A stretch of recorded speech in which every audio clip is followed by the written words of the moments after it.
Φίλοι μου χρυσοδύρες, για σήμερα συνεχίζουμε τα εκπαιδευτικά βίντεο. Με αυτά τα βίντεο έχουμε διαφωτίσει πάρα πολλούς χρυσοδύρες. Έχουμε μάθει πάρα πολλά πράγματα, μαρτυρίες από τους ίδιους ανθρώπους που με παρακολουθάνε στο YouTube, στο Instagram, στο Facebook. Μαθαίνουν πολλά περισσότερα και χαίρομαι γι' αυτό, γιατί έτσι βάζω ένα λιθαράκι και βοηθάω πάρα πολλούς χρυσοδύρες. Ο φίλος από εδώ, το όνομα? Λάκη με λένε, Δημήτρης λέγομαι, Ζαλές, είμαι από το Μυριόφυτο και τον παρακολουθώ πάρα πολλά χρόνια τον Πολατίδη, από το καιρό που έχει βγάλει τα βίντεο. Ο φίλος, για να λίγο να καταλάβετε, ζει στη Γερμανία πάρα πολλά χρόνια. 48 χρόνια. 48 χρόνια, τα ελληνικά του είναι λίγο πιο φτωχά, όμως είναι μια χαρά. Συνέχισε. Και αποφάσισα να έρθω στο κύριο Πολατίδη, γιατί έχω πάθει μεγάλη ζημιά. Με έχουν φάει πάρα πολλά λεφτά και με ξύπνησε ο κύριος Πολατίδης πώς να δουλεύω, τι πρέπει να προσέχω. Και αναγκάστηκα μετά μόνος μου να κάνω αυτή τη δουλειά. Έχω διώξει όλους τους βρωμιάριδες, τους ψεύτες, τους κλέφτες και πήρα το impact και σώθηκα. Σώθηκα εννοώ, πια δεν μπορεί να με γελάσει κανένας. Όταν έχεις το μηχάνημα, εσύ είσαι ο οδηγός. Θέλω να πεις λίγο αυτά εδώ που ήταν εξαδέλφια σου, φίλοι σου. Εξαδέλφια είχα, φίλους εδώ, ήρθε ένας Άραβος εκεί πέρα, τι ήτανε, medium ήταν, μας διάβαζε εκεί, κάθε 3 μέρες μας έπαιρνε 600 ευρώ. Ήρθε, σκάψανε στο σπίτι, σκάψαμε 9 μέτρα βάθος, με ρημάξαν το σπίτι κτλ. Στο πηγάδι. Στο πηγάδι, με έχουν μπει στο πηγάδι μέσα, παντού. Και έτσι αποφάσισα να έρθω στο κύριο Πολατίδη. Άστο αυτό εδώ πέρα, προχώρα τώρα, τον Πολατίδη τον ξέρουν πολύ. Λίγο οι δικές σου μαρτυρίες που ψάχνεις χρυσό πολλά χρόνια και σ' αρέσει αυτό. Ψάχνω πάρα πολλά χρόνια, πάνω από 10 χρόνια. Εντάξει, ξέρουμε από σημάδια, είδαμε σημάδια, αλλά δεν μπορούσαμε να τα λύσουμε. Να τα λύσουμε, γιατί δεν είχαμε μηχανήματα. Δεν είχαμε μηχανήματα εκείνο το καιρό. Ό,τι μας λέγανε η παρέα, αυτό φτιάχναμε. Δηλαδή παίρνατε ραβδοσκόπους, παίρνατε medium, παίρνατε αυτούς. Τα πάντα παίρναμε. Και σκάβατε 9 μέτρα. Ποιος θα βάλει λίρες στα 9 μέτρα? Ρε Λάκη, στα 9 μέτρα ποιος θα βάλει λίρες? 9 μέτρα ξέρεις τι είναι? Μια τριόροφη οικοδομή.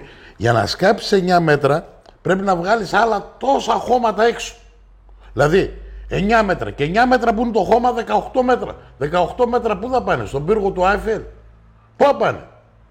Εκείνο το καιρό δεν ξέραμε πολλά, ό,τι μας λέγανε αυτό φτιάχναμε. Αυτοί, κοιτάξτε λίγο φίλοι μου χρυσοδύρες, γιατί προσπαθάω να δώσω μία λογική λύση. Πέρα από τις σπηλιές που είναι βαθιές, που δύσκολα εντοπίζονται και για να βρεθούν με μηχανήματα θέλει δουλειά, θέλει πάρα πολύ δουλειά.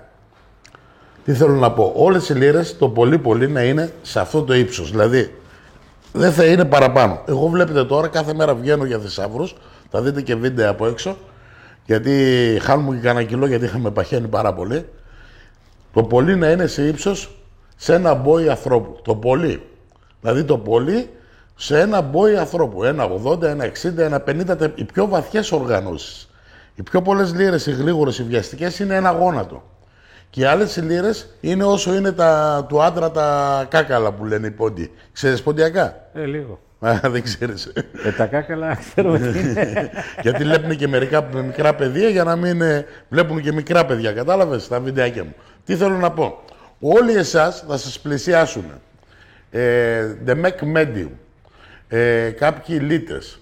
Κάποιοι άνθρωποι χρυσοθύρες. Κάποια άλλα μαγαζιά που θέλουν να πουλήσουν μηχανήματα, να σας καθοδηγήσουν στο σωστό μηχάνημα, να αγοράσετε τις μπουρδες, είτε είναι στη Γερμανία, είτε είναι στην Γαλλία, είτε είναι στην Τουρκία, είτε είναι στην Αμερική, είτε είναι στην Αγγλία, και παντού θα σας πουλήσουν το καλύτερο μηχάνημα. Οι πιο πολλοί ψάχνουν ένα χαζό να βάζει τα χρήματα και αυτοί να είναι όλοι γύρω από ένα θησαυρό, να έχουν μία ελπίδα για να τα βρουν, για να τα αρπάξουν. Αυτά όλα που τα λέω εγώ δεν συμφέρει σε κανένα κατάστημα στην Ελλάδα και όχι σε μένα. Γιατί είμαστε ένα από τα μεγαλύτερα καταστήματα, όχι μόνο στην Ελλάδα, σε όλη την Ευρώπη και σε όλο τον κόσμο. Συναντάμε κόσμο, βλέπεις τώρα από Γερμανία, από παντού, έρχονται να μας δούνε. Τώρα έχεις άδεια, Λάκη? Έχω άδεια, ήρθα για μια δουλειά, για κάτι δουλειές ήρθα, για να ψάξω μερικές δουλειές, αυτά που μας είπανε, και θα προσπαθήσουμε κάτι να μπορέσουμε να... Βλέπω έχεις δίπλα σου κάποιους ανθρώπους από τα Σκόπια, δεν θα τους δείχνω, Γιατί έχετε κάποια σημάδια να πάνε να ψάξετε. Ναι, μας έδωσαν πληροφορίες στα παιδιά και μας είπαν πού πρέπει να πάμε. Πάλι είπα να μην δίνεις χρήματα, γιατί και στα Σκόπια και οι Τούρκοι και όλοι αυτοί παίρνουν χρήματα. Και οι Έλληνες πιο πολύ, δεν είναι μόνο οι Βαλκάνοι. Παλιά ήταν μόνο οι Σκοπιανοί παίρνανε. Οι σημερινοί ανθρώποι αυτοί εδώ πέρα το έχουμε ξεπεράσει το θέμα, γιατί εγώ έχω ξυπνήσει πάρα πολλούς Έλληνες. Παίρνανε χρήματα, δεν ξέρουν να λύνουν σημάδια, θα σε πάνε στο σωστό σημείο σε εκείνο. Αυτό να το προσέξεις. Δεν θα δίνεις ποτέ χρήματα. Ούτε για χάρτες, ούτε για σημάδια, ούτε για λίρες. Όποιος σου πει ξέρουν να λύνουν σημάδια, θα σου δείξω εγώ τώρα κάτι για να σε βοηθήσω περισσότερο. Όχι αυτά τα σημάδια που με έδειξες 2 πέταλα που βρήκες στο 1 μέτρο. Δεν θέλω τέτοια σημάδια για να μην τα βλέπουν, δικά σου είναι. Εγώ είμαι σαν Πολατίδης, μπορώ να δείξω σημάδια πάρα πολλά, γιατί τα έχω μοιραστεί όπως μοιράστηκα αυτά τα σημάδια μαζί σου. Έχω μοιραστεί παρόμοια άλλα σημάδια με άλλους φίλους. Πιο πολλούς στους Χρυσοδύρους τους αρέσουν η περιπέτεια, το μυστήριο, η ιστορία, το σημάδι. Γιατί η Ελλάδα έχει λίρες. Τραβήξω λίγο αυτή την καρέκλα πιο εδώ. Θα σε δείξω 2 σημάδια που νομίζουν θα τα ταλίσουν. Παλιά, αυτό που έλεγες με την Τζιμερίκα, έλεγε παλιά ένας, υπάρχει ένα κουδούνι εδώ. Παράδειγμα, φτιάχνω ένα κουδούνι, έτσι λίγο να το καταλάβει ο κόσμος. Αυτό είναι ένα κουδούνι. Και εδώ ήταν ένας σταυρός. Έλεγε, εδώ κάτω έχει 70 λίρες ή 200 λίρες. Το νούμερο είναι τυχαίο. Στους 50 πόντους. Και μετά, άμα έμπαινες μέσα, υπάρχουν πάρα πολλές λίρες. Και έλεγε ο Λίτης, θα πάω να πάρεις αυτές τις λίρες, αυτό το προσήμαδο, κράτα τα για σένα, μόνο να μου πεις ότι βρήκαμε. Γιατί οι τζιμερίκες ήταν πάρα πολλές στην Ελλάδα και στα Βαλκάνια. Μία από αυτές είχα ασχοληθεί και εγώ, οι 2 μάλλον, μία αληθινή και μία ψεύτικη.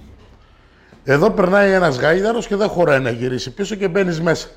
Τζιμερίκα τι θα πει ένα χόρτο που είναι εκεί μέσα, άμα το φάνε τα ζώα, φουσκώνουν και ψοφάνε. Μέσα στην Τζιμερίκα υπήρχαν πάρα πολλά σημάδια αποκρύψεων και από κομιτατζίδες. Κομιτατζίδες ήταν πιο νωρίς για το βουλγάρικο κράτος, και οι αντάρτες μέχρι και αρχαία χρήματα. Γιατί ήταν ένας μεγάλος κρύφτης, ένα κρυσφύγιο για πολλές ομάδες ανθρώπων που ήταν στα βουνά να κρύβουν κάποιο θησαυρό όλα εκείνα τα χρόνια.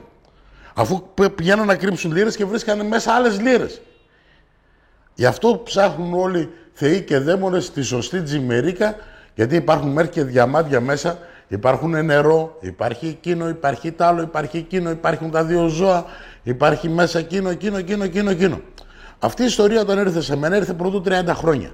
Είναι ένα πράγμα που ονειρεύεσαι πάρα πολλούς μεγάλους θησαυρούς και τρελαίνεσαι.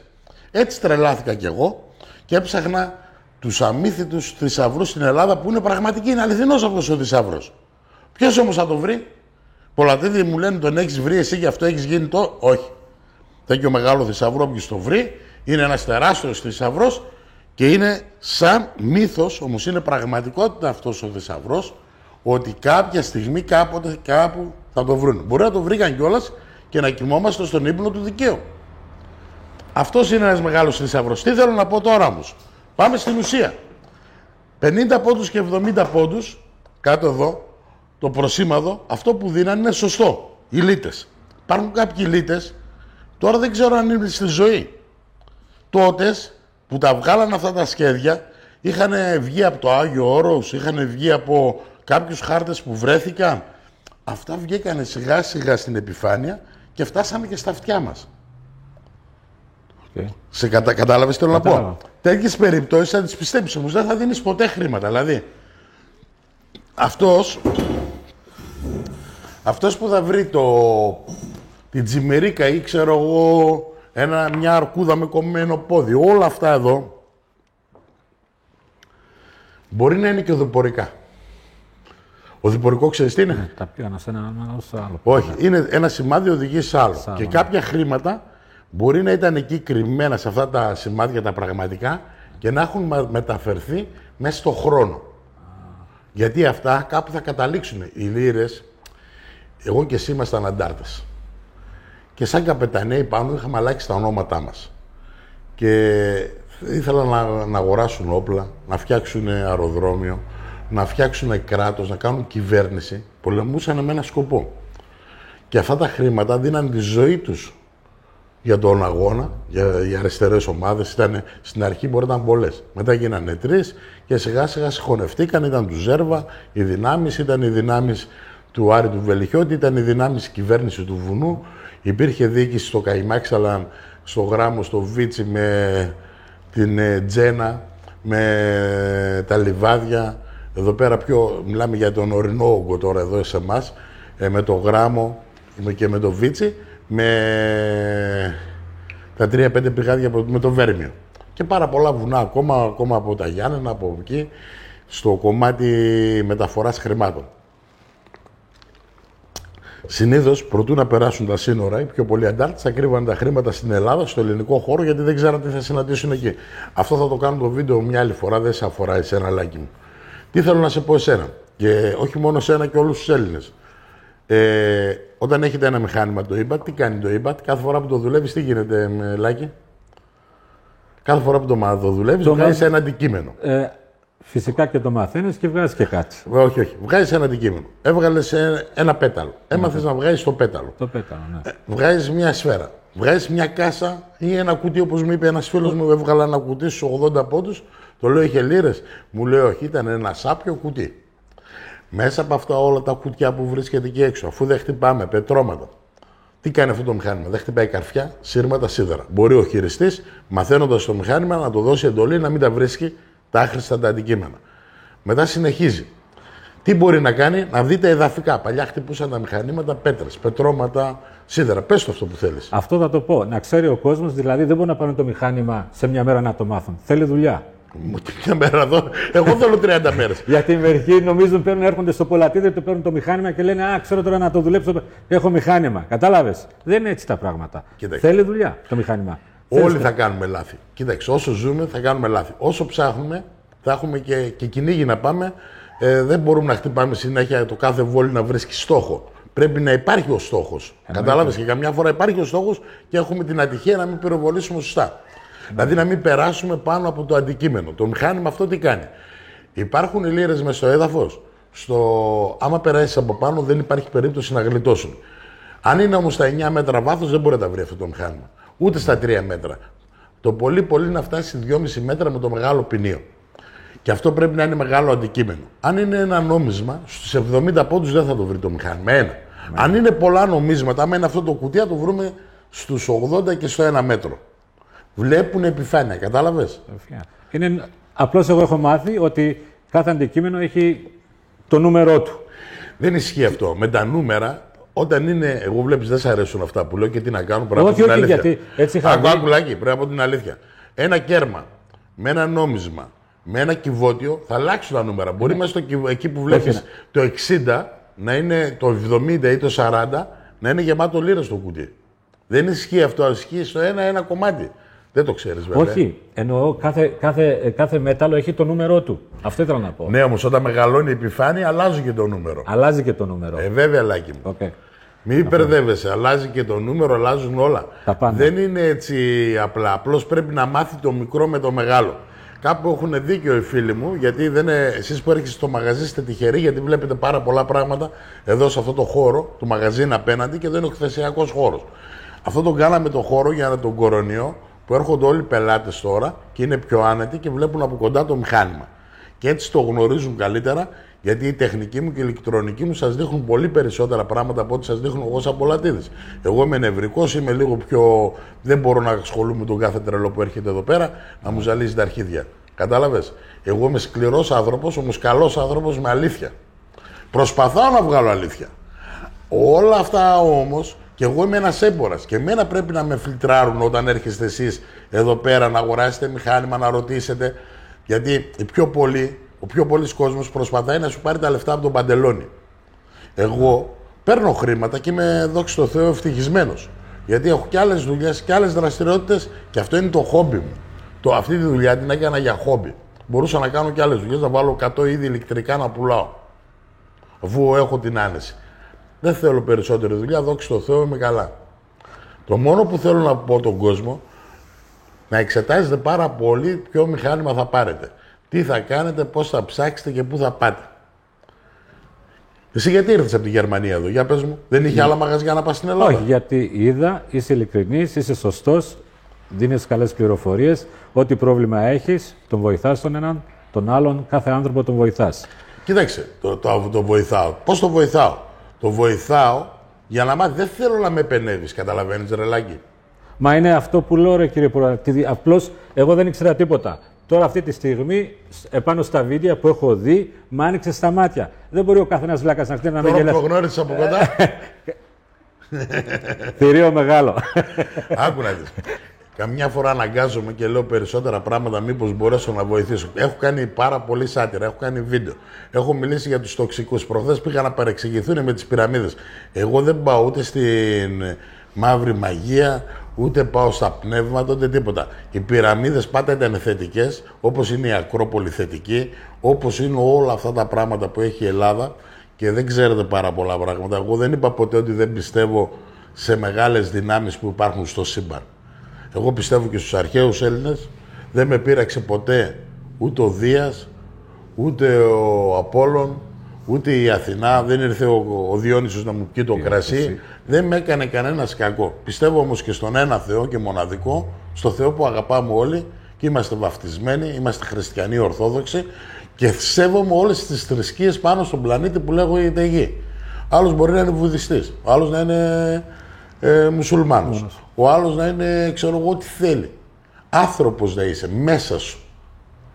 Κατάλαβες, αυτές είναι θεότητες, είναι αγάπες που βγάζουμε ο καθένας. Και ο καθένας πώς υποστηρίζει την ομάδα του. Πες μου, ποια θρησκεία είναι πιο δυνατή από το ποδόσφαιρο. Τόσες πολλούς ναούς που έχει, όπου και να πας, στη Γερμανία έχει γήπεδα ποδοσφαίρου. Εννοείται. Έχει ομάδες. Εννοείται. Έχει οπαδούς. Εννοείται. Στην Ελλάδα το ίδιο, στην Τουρκία το ίδιο, στην Κίνα το ίδιο. Παντού υπάρχουν αυτοί οι ναοί.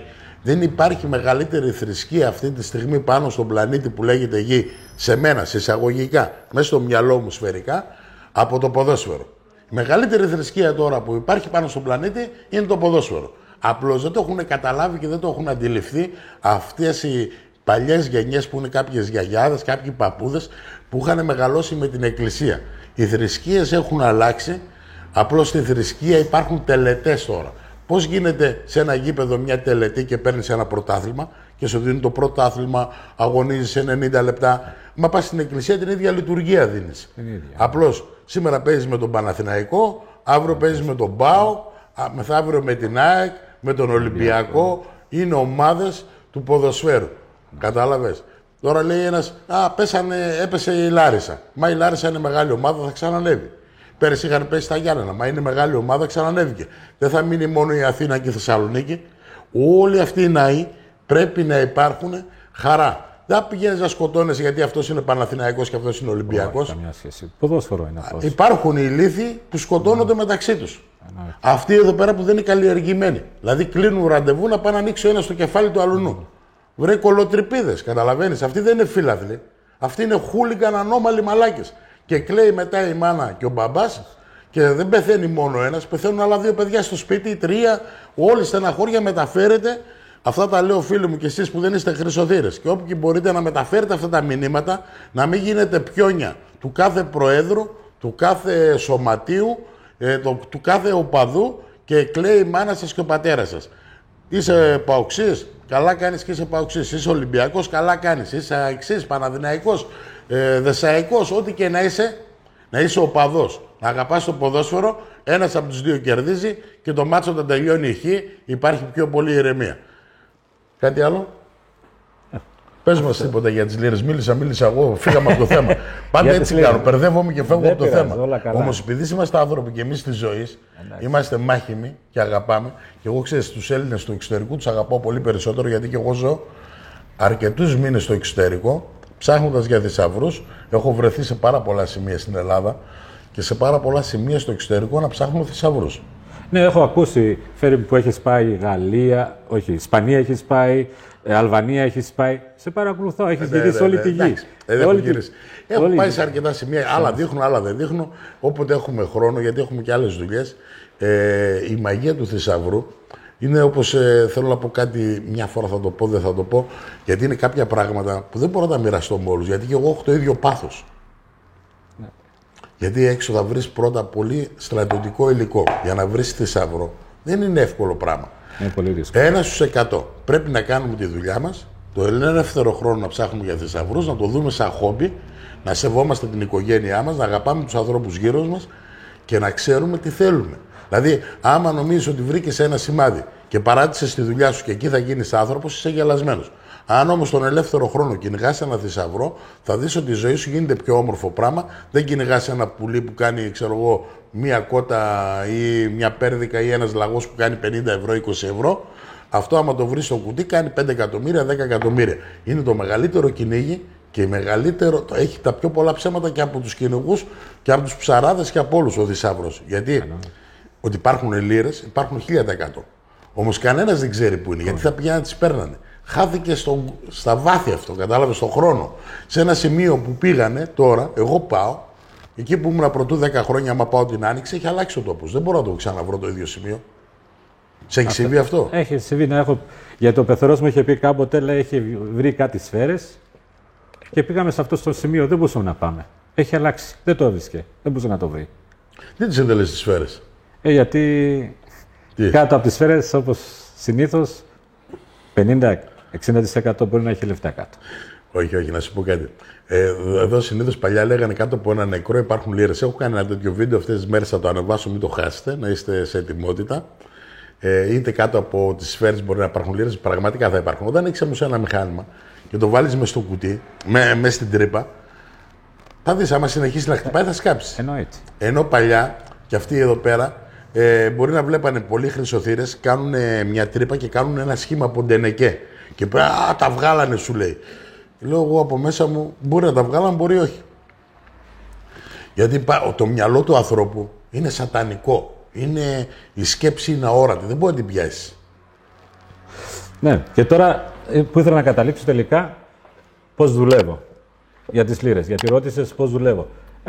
Με τα βίντεο που έχω δει τώρα πώς πρέπει να λειτουργήσω, ψάχνω πρώτα ιστορίες, ποιος ήταν εκεί, ποιοι ζούσανε, πώς ζούσανε και αρχίζω και ψάχνουμε. Και μετά τι υπάρχει, τι δεν υπάρχει. Και μετά αρχίζω, ανεβαίνω, ψάχνω και επιβλέπω τα πράγματα.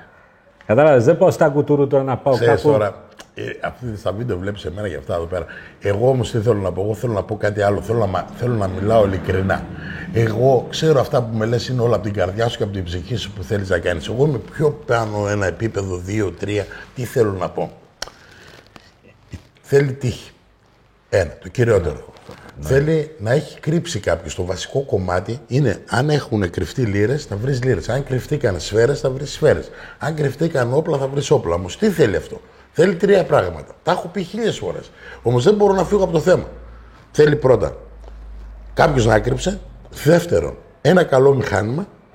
Και τρίτον, ένας καλός χειριστής. Αυτά τα 3 πρέπει να δουλέψουν αρμονικά. Και έτσι βρίσκουμε τι θέλουμε. Από εκεί και πέρα, που ψάχνεις ιστορία είναι το κυριότερο. Όμως μέσα στην ιστορία αυτοί οι άνθρωποι που κρύψανε τις λίρες, δεν θα βρεις τώρα πάνω στον πλανήτη να υπάρχει ένας παππούς 80 χρονών που να κρύψε λίρες. Γιατί δεν έκρυψε αυτός λίρες. Είναι ένα μεγάλο ψέμα. Να σου πω γιατί είναι ψέμα. Τώρα, άμα είναι 80 χρονών, ο πόλεμος στην Ελλάδα ξεκίνησε το 40 με τους Ιταλούς ως το 50. Άμα ήταν 20 χρονών, πρόσεξε, τότες. Και τώρα είμαστε το 2021. Άμα ήταν το 45, γιατί στα πρώτα υπήρχαν πολλές λίρες, στα πρώτα Αντάρτικα, είναι 55 χρόνια και 20... 75. Και 76. Και 20 χρονών αν ήτανε... Πάμε στα 90.